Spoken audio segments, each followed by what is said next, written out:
Well, Yahweh, or Yahweh, or the Anglicized Jehovah, or whatever, was an unusual Canaanite god. He wasn't Canaanite. He was Egyptian. And it wasn't from Israel being in Egypt. It was because of Egypt dominating and conquering Israel, or Palestine, whatever you like to call it.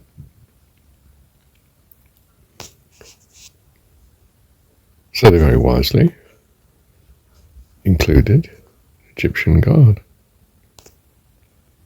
In fact, Moses had to go south.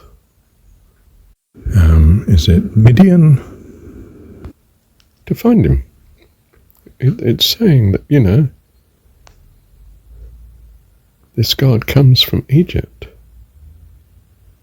But Egypt is including Palestine for a long period of time. Now, if Moses existed at all, it's not that he insisted on Pharaoh letting him go. It was Pharaoh chucking him out. And, he's a royal person, Moses. So he's treated with respect as such. It's highly likely he was told, you go to the forest, as far from here as you can be, but still in one piece.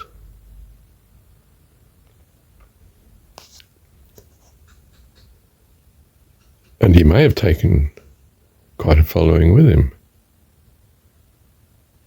It's extremely unlikely it was 3 to 5 million walking around a tiny piece of desert for 40 years. I don't think so. It's historicity, it's story. It validates this buffer state, Palestine. It has worth in itself, you see. They've got God on their side. But their God is from Egypt. And the state of Egypt is no better really than any other state. It doesn't have a soul, it's not a person. Its gods, like any other, demand obedience to run the state. The state has priority. And my goodness, doesn't the state have priority when you're reading the Old Testament? It's not individual salvation. It's the rescue of Israel. The rescue of a whole people en masse. It gives them an identity and an obligation to,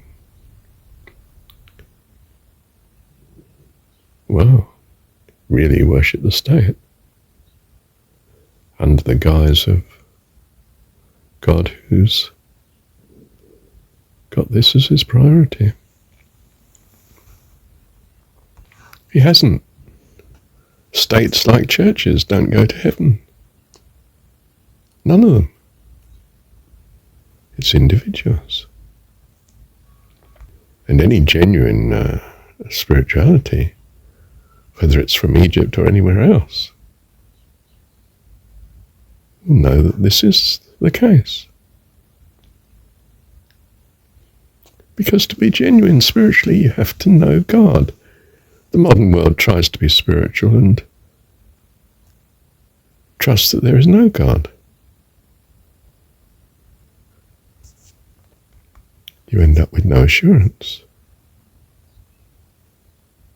Because assurance comes not actually of understanding how things work. We never understand how they work. We just see patterns and hope that they're going to continue and endure. It's people we trust because people have the flexibility. They're not tied down by their values. They can solve things a different way if necessary. You know, thou shalt not kill, but if necessary, you will kill to protect your loved ones. Thank goodness for that, else they wouldn't be protected. Well, except God works a miracle, and sometimes he will, of course, if you're at fault. Not if you're in the right. If you're in the right, you'll do what's right, and things will be right.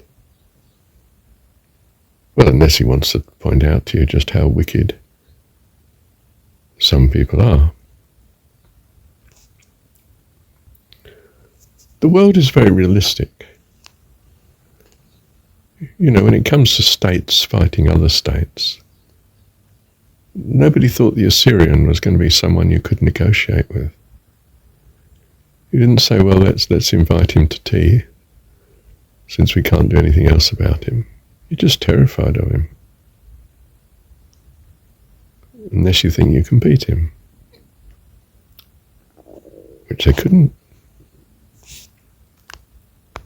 And they're going to do terrible things. They're Central Steppe people. You know, I mean, they're the wild horsemen of Central Asia. Their integrity has meant that they're a formidable body of people. And they are able to build an empire despite being people from the steppe. In fact, their means of communication, their mobility is such that they can run vast empire. And of course, as they're not going to be loved for it, they will do it through fear. It's a sort of Machiavellian view of things, isn't it? Provided I can keep up enough fear, I've got compliance. But you've not got love, of course. And if a group get together to take you down, you've had it. And the next dominant member of the group becomes the next autocrat. When you have an enemy, you have to know it. That's the lesson learned from the world. Don't assume that he or she is going to do the right thing. They haven't in the past, and they haven't kept their word. There is no good reason to trust that they will keep their word in the future and be civilized as regards how they treat you. So you have to be as wise as serpents, not foolish. And ideally, yes, you put as much distance between you and an enemy as you possibly can. You keep them at a good distance for safety. We don't fellowship with the ungodly because they're unpredictable, unreliable. They don't love you. And the ideal you quickly learn in this world is relationships where they love you. You love your kids and your kids love you. Lovely. When a couple love each other, it's perfect. When one stops loving, it collapses. They may be chained together because of the kids, but it's collapsed. And the kids suffer accordingly. Perhaps more or less than If the parents part or not, it's hard to say. Depends on circumstance. But the Hebrew religion is written in hindsight. Persian dominated hindsight. You've been in Persia, you live as the Persians do. And when it comes to being repatriated to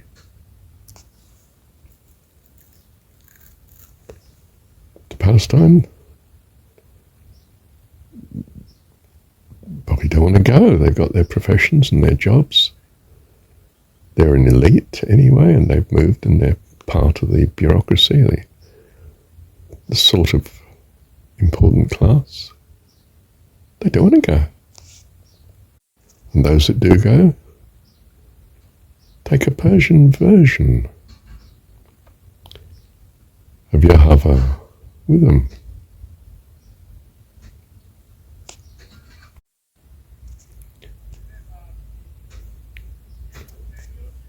They get rid of some of the Canaanite normalcy, like the wife. Asherah, is it?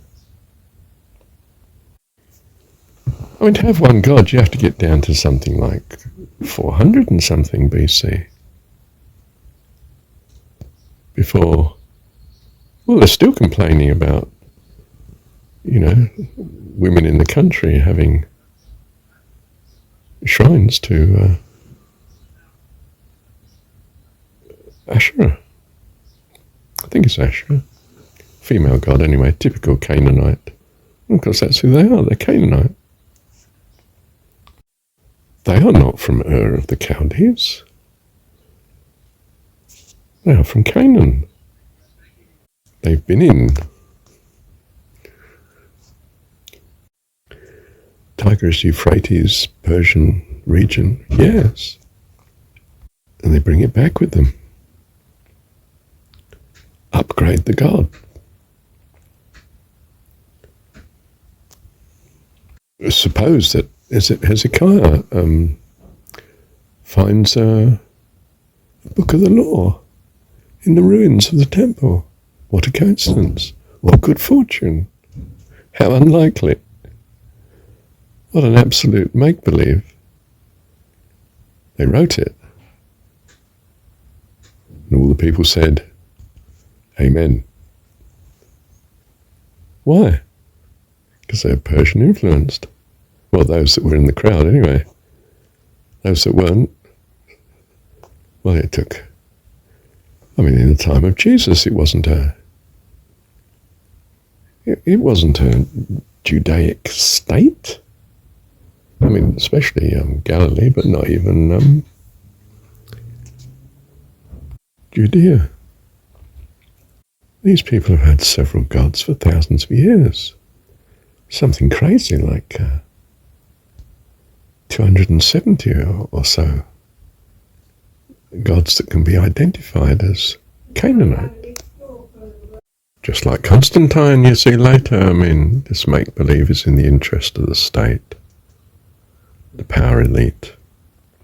I pray not for the world, says Jesus, but for those whom thou hast given me. They are not of the world, even as I am not of the world. Quite simply, religions are not godly. It's almost the case of whatever story you start with in the hands of the state, it can be used to the state's advantage. Mind control of the masses started in religion. That which was written on parchment and paper is now stored in the clouds.